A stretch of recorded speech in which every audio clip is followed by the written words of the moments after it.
taste of freedom, taste of democracy, and they don't want to go back. And also because they were engaging with, outside world, a lot of people gained that capability. Not only they want it, they think they can get it back, right? And that's why a year after the coup, people hasn't given up. They want it, and they will find a way to get it back.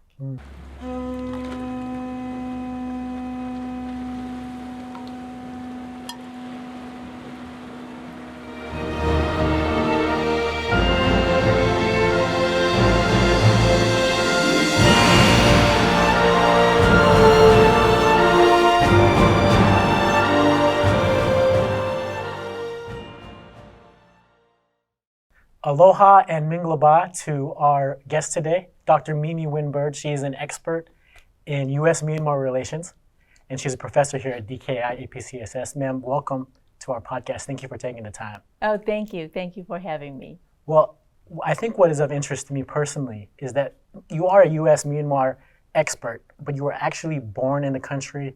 You spent time there all the way up to the 8th grade, and you speak Burmese. Yes.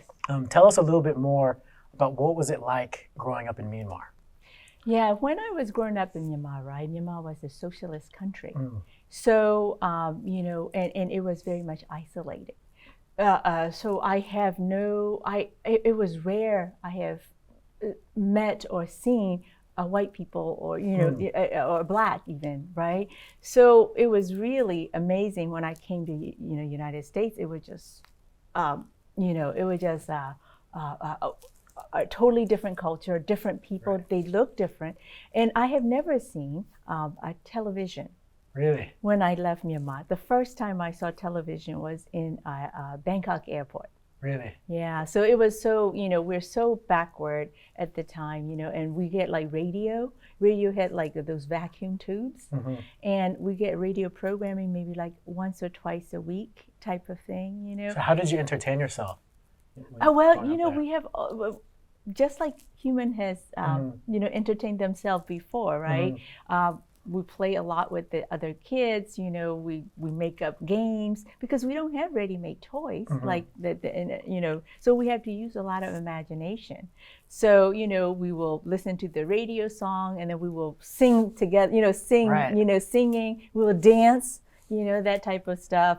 And we play, we would, get a little blades and then we cut up plants and then we make like a salad out of them, like play. We have to make it ourselves. Even to this day, when I visited Myanmar in 2008, singing and music and dancing was a huge part of their culture. So that's I right. bet that's even to this day. Yeah, we entertain ourselves that way. Yeah. What was it that brought you from Myanmar to the U.S.? Oh, my family, my parents immigrated to United States, for better opportunity. So we as a kid, it's not my decision, it's my parents' decision, but it's the right decision, obviously, because I have been given a lot of opportunities as a result, of our immigration here. Yeah. And talking about your opportunities, tell us a little bit about your education and your expertise. Okay, all right.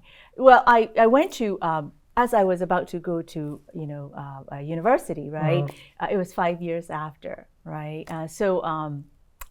My immigrant family, we don't have very much money to send me off to college. So I started competing for scholarships, and the U.S. Army, ROTC, gave me the scholarship. So that's how I ended up in this. So, as a result, I had to serve in the military, right? What was your MOS, your specialty? My basic MOS was 91 Delta, which is ordnance ammunition. But then right after the first Gulf War, I was recruited into civil affairs because of my language capability and then my Burmese background.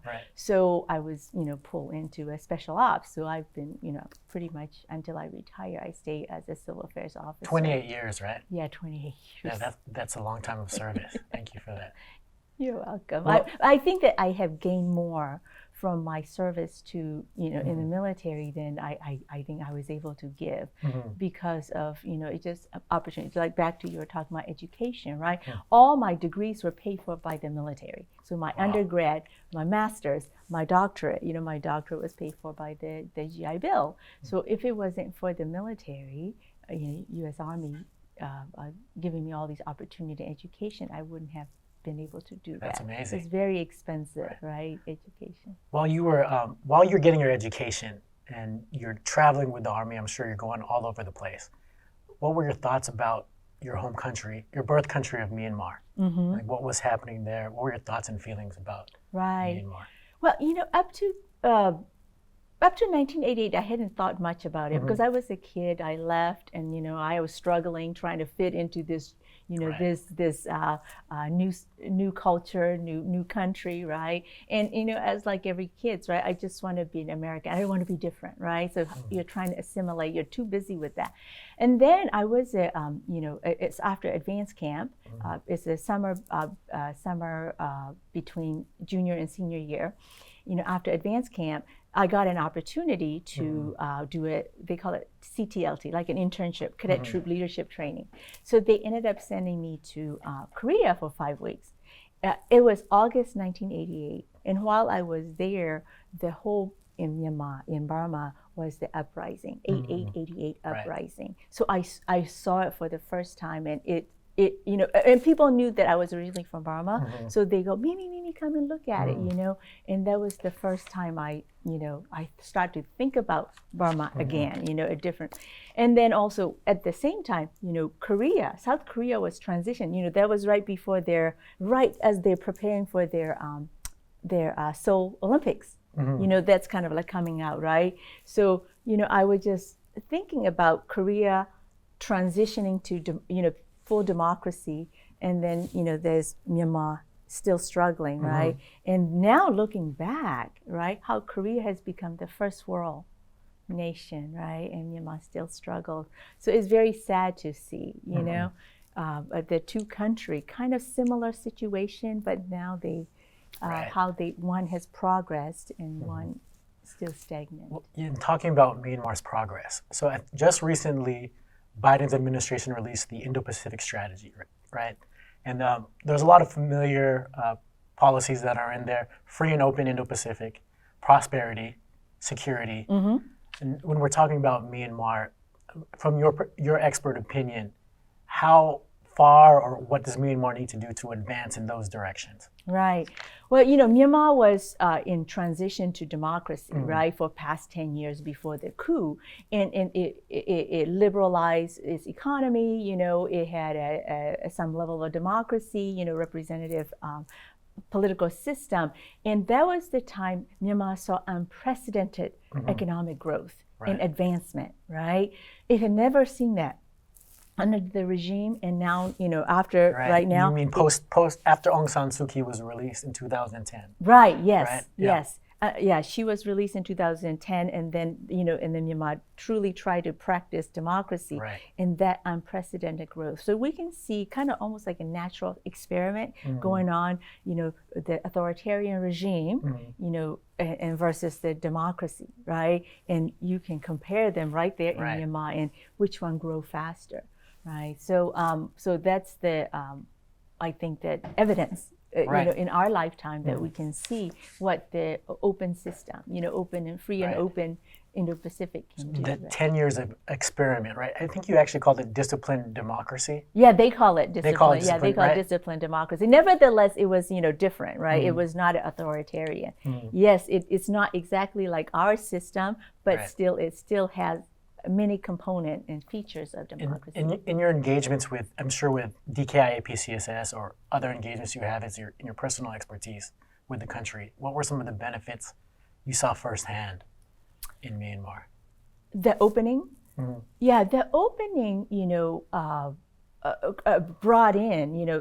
brought Myanmar into the international community, right? It's no longer isolated. So people are able to engage with the outside. So they're starting to understand, their aperture was, open wider, right?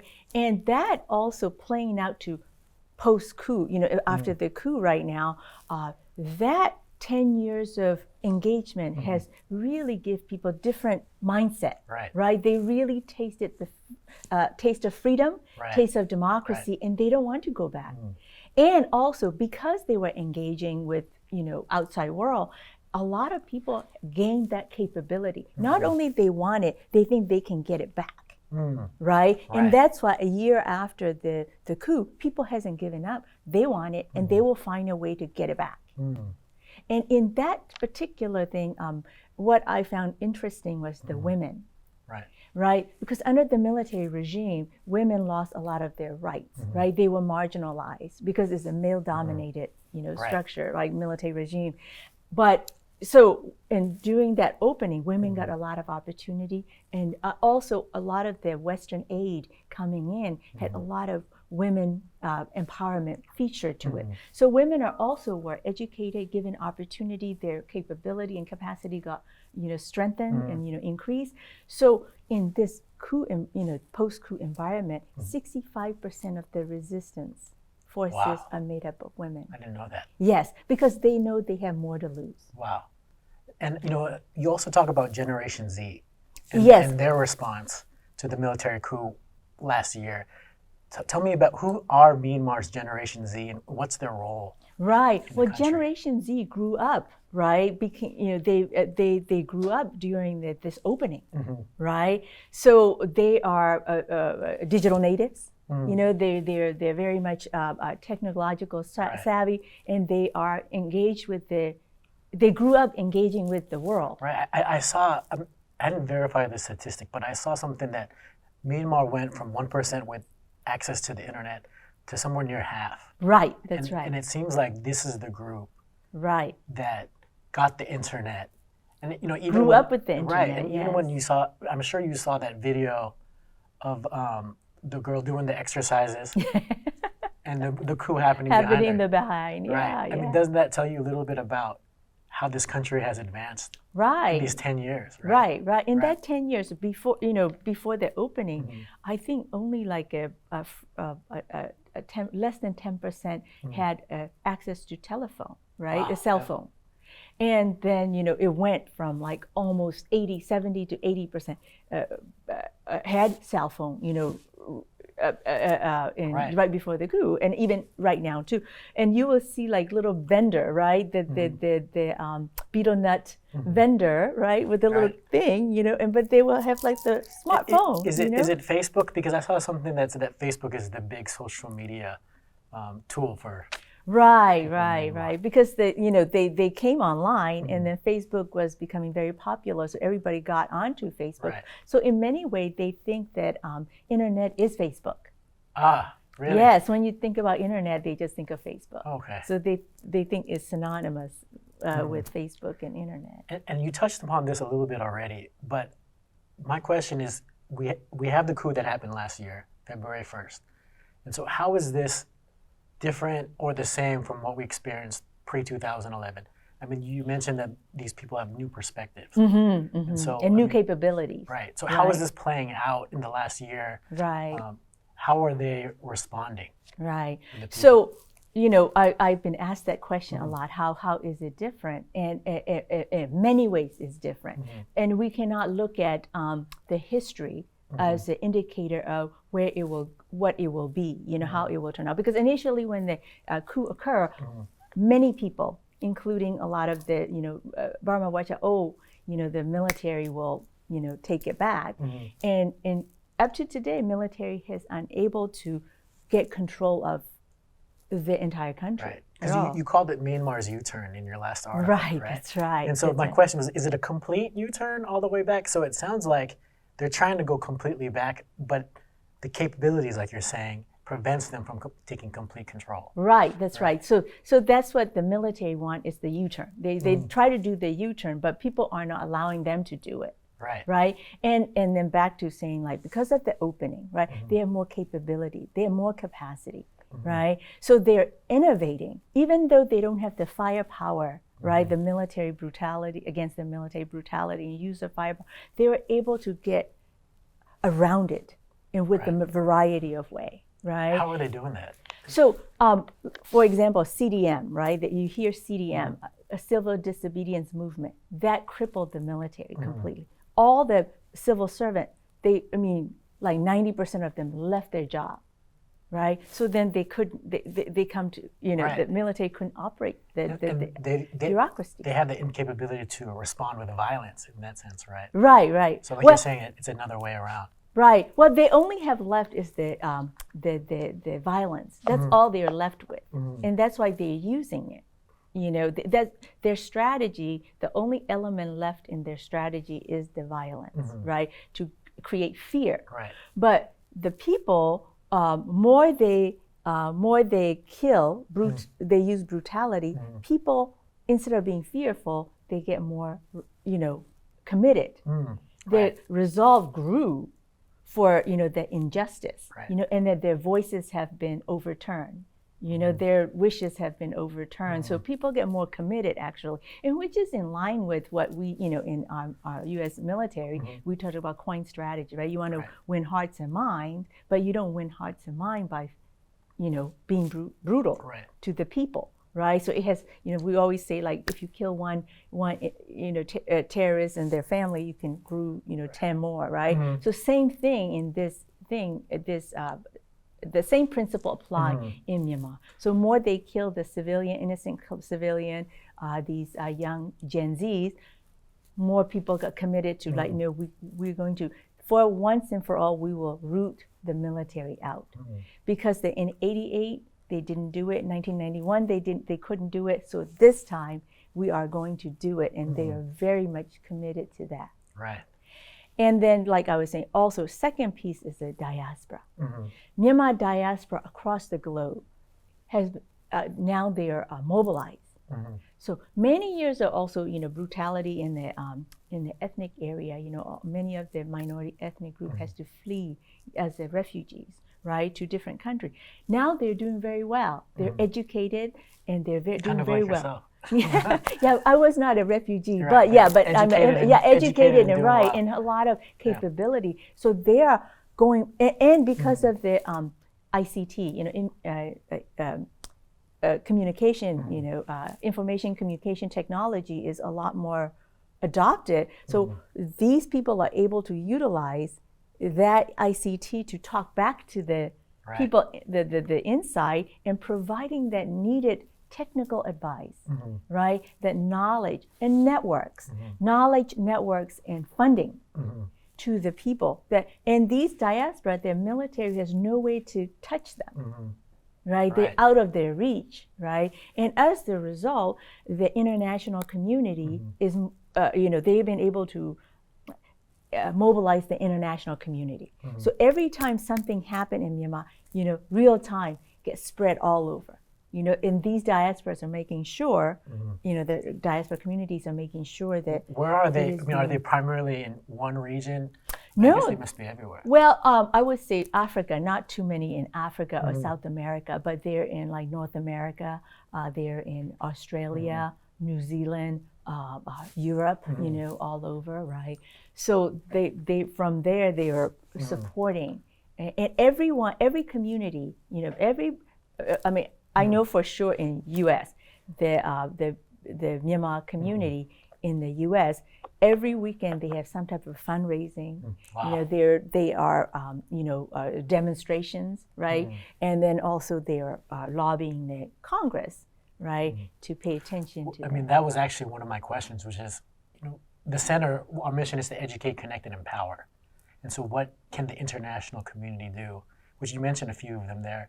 To empower the people of Myanmar, to advance. Right. And so you mentioned, what else? You said lobbying Congress, fundraising. Fundraising and technical advice, right? Technical advice, providing strategies, and and just that's why it's not the same environment as before. And then since the coup, I've been kind of looking at what are the common elements in these historically the successful revolutions or uprising. And what I found was that there are three key elements appear in these successful struggles. First one is the people's anger. The majority of the people anger, and their support, right? They're being mobilized and motivated is number one. Number two is the international pressure. And then the third is the defection of elite and military. So those are the three elements that commonly appear in these successful struggle. So using that framework, right, you can tell that Myanmar is, they still are committed and they have the support, because the latest one was on February 1st, right? They had a silent strike. Right? The entire country was quiet, right? I mean, after a year, and the military was trying to threaten them that if you have to open your shops, you got to go out, and people still, still show their dissatisfaction. They're against the military, disapproval by staying home and being creative way of protesting, right? That tells you that their resolve is still there. And that all these PDF, People Defense Forces, and the National Unity Government that they have formed, funding still coming to them, right? So that tells you that people are still up in arms. They still are committed to that. And then you can see on the international pressure, right? ASEAN, unprecedented, has not really recognized the SAC, the military regime. So you talk about civil disobedience, and so that seems to be a successful way forward. What do you think are the next steps in terms of moving the movement, advancing, and at least immediately in the near future? Right. I think that Myanmar is a little bit complex environment. Even since its independence, it's divided, right? The Burmans, the Burma, who are the majority, and the ethnic minority, they have never get along, right? There's a lot of mistrust and distrust, and then that's also I think also that was a military strategy, right? To make sure everybody's divided so that they can continue to control it and manipulate it, right? But since the coup, there has been unprecedented coming together, right? Unity is really important. The unity, right? Because they have a common enemy now. They're all in military, but they still have many, these many years of decades of mistrust and distrust that need to be worked through. So more they're able to overcome these, then they can cooperate even more tighter. Tighter the cooperation, and if they're able to have a unity of effort, right? Then they can definitely. I think that will be the turning point. I think they have reached the tipping point with these strikes, and as you can see, the people are really still with it, right? But I think that to get to the turning point is that they really have to come together into a more unity, peace, right, amongst themselves. So among themselves, right? But meanwhile, military is kind of collapsing on its own. And that's something that I've been watching a lot. But because military collapsed, that means they won the war, but can they win the peace, right? That winning the peace is all about cooperation, this tight-knit, close unity that will deliver the peace. And when you're talking about trying to achieve that level of unity, it's not an easy task. No, it is not. Yeah. And so, I think about leadership for the country. Aung San Suu Kyi has been the face of democracy. She's been carrying the torch for decades, but she's 76 years old. Right. And so, looking into the future, there's a lot of there's a new generation in Myanmar. And so, my question is, who are the leaders? Where are they going to come from? What do they need to be able to push the country forward? Right. Well, in a way, having Aung San Suu Kyi as the figure, the one person, right? The democracy movement was based on this one person. So when that one person is gone, it was really. But I think this current situation is more healthy. You have group, but there's no one individual. There's a group. And then plus on top of it, this movement has gone beyond Aung San Suu Kyi. Right? And many of the resistance fighters, they don't really care about the party, right? The National League for Democracy party or anything. They just want freedom. It's about freedom. Right? It's about freedom and about democracy, not about party politics. So there are many sectors, there are several they're mostly young people. They're mostly the Gen Z, older part of Gen Z that are in their nearly 30s that are leading their charge. So it's not just one, it's like several of them. leading from where they stand. That's like in the military. I always told when I was in the military, you can't have a single point of failure. That's right. Right. So the multiple leaders, and it seems like folks are taking ownership of what they want for their country, where it's not just one person, but it's what each person wants for their country. Right. And ownership is a huge deal. Right. And they feel like they own it, right? And that's why, NUG, right? NUG, the National Unity Government that has been, constructed by the left, those member of the parliament, that were not captured, right? They established it. But even then, they call themselves government, but they really don't have the capability or capacity as a real government, right? But they are able to utilize it because of that ownership and that the high motivation. People are generally going toward the same goal, right? It's kind of like the schooling fish or flying geese formation. Right. No one really clear leader, but they all are traveling in the same direction, right? Because they have this really a clear goal, clear end state that everybody knows, right? And let's take this out a little bit wider and talk about the Indo-Pacific. Why is Myanmar important to the region? Well, yes, I'm glad you asked that because Myanmar is situated as a very strategic location, right? It's at the doorstep of China, back door of China into the Indian Ocean, right? It's at the mouth of the Malacca Strait, and Myanmar has about 2,000 kilometers of coastline. And that coastline leads into the entrance to the Malacca Strait. The back door to the Right. ocean. Yeah, so it's Myanmar sits at the western opening of the Malacca Strait. Eastern opening is, the South China Sea, right? In that. So that's because of its strategic location, over the history, right? British wanted it, right? Japanese wanted it, right? And now in strategic competition, China wants that. China needs it, actually, right? And China, of course, in this strategic competition, is all about two systems. One is a representative liberal democracy, and another one is authoritarianism, right? And so China wants stability in Myanmar. It doesn't want what it is right now, but it does not want democracy, really, right? So Myanmar is also, because of that, current situation with the two systems competing, right? And Myanmar is right now at the front line of this democracy, right? So we talked about democracy in decline.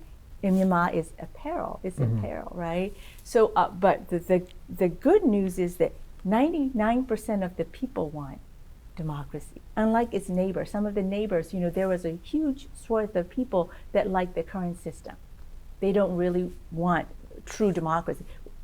In Myanmar, everybody wants that, really. 99% of it want that, right? So if we're able to restore democracy in Myanmar at China's doorstep, it will send a huge message, right? The democracy prevailed, right? So it's beyond just Myanmar. And I think the region is also looking at it, how we as the United States, right, we're the flag bearer, right, of democracy. When it's come to democracy, everybody look up to us, right? Right. So we say that democracy is important, so then we need to back it up with action. Right? And to make sure that Myanmar prevails, Myanmar people prevail to, democracy. And it will send a huge message, I think, throughout. But as well as the current situation, the security situation is dire because of its ungoverned spaces, right? And the conflict, there are a lot of conflict, and it's create situation for some of the bad actors to take advantage of, and that can spill to the rest of the region. And to close, Miemie, I wanted to bring this back to here at the center. The Asia-Pacific Center for Security Studies, we have alumni, we have fellows who, because of the pandemic or because of the current state of affairs in Myanmar, they haven't been able to come here and visit us. Right. What message or encouragement do you have for them while they're there in Myanmar? Right. Well, I just want the alumni to remember some of this lessons that they have learned from while they were here, right? They need to implement and they need to take action. And many of them, when they were here at APCSS, they truly wanted to see the change. They truly wanted Myanmar to become a part of the international community, right? So, but the military regime, if you continue to support the military regime, that, they're not going to get there. So, if they still remember some of the lessons that we have taught them, some of the concepts and values, this is the time for them to muster up their courage and action, Take action. right? Yeah. Right. Thank you, Miemie. Appreciate your time. Very valuable information. I feel educated, connected, and empowered. So thank you. I hope other folks in the region do as well. Thank you. Okay. Thank you. Appreciate it. Thank you. Thank you Bye-bye. so much.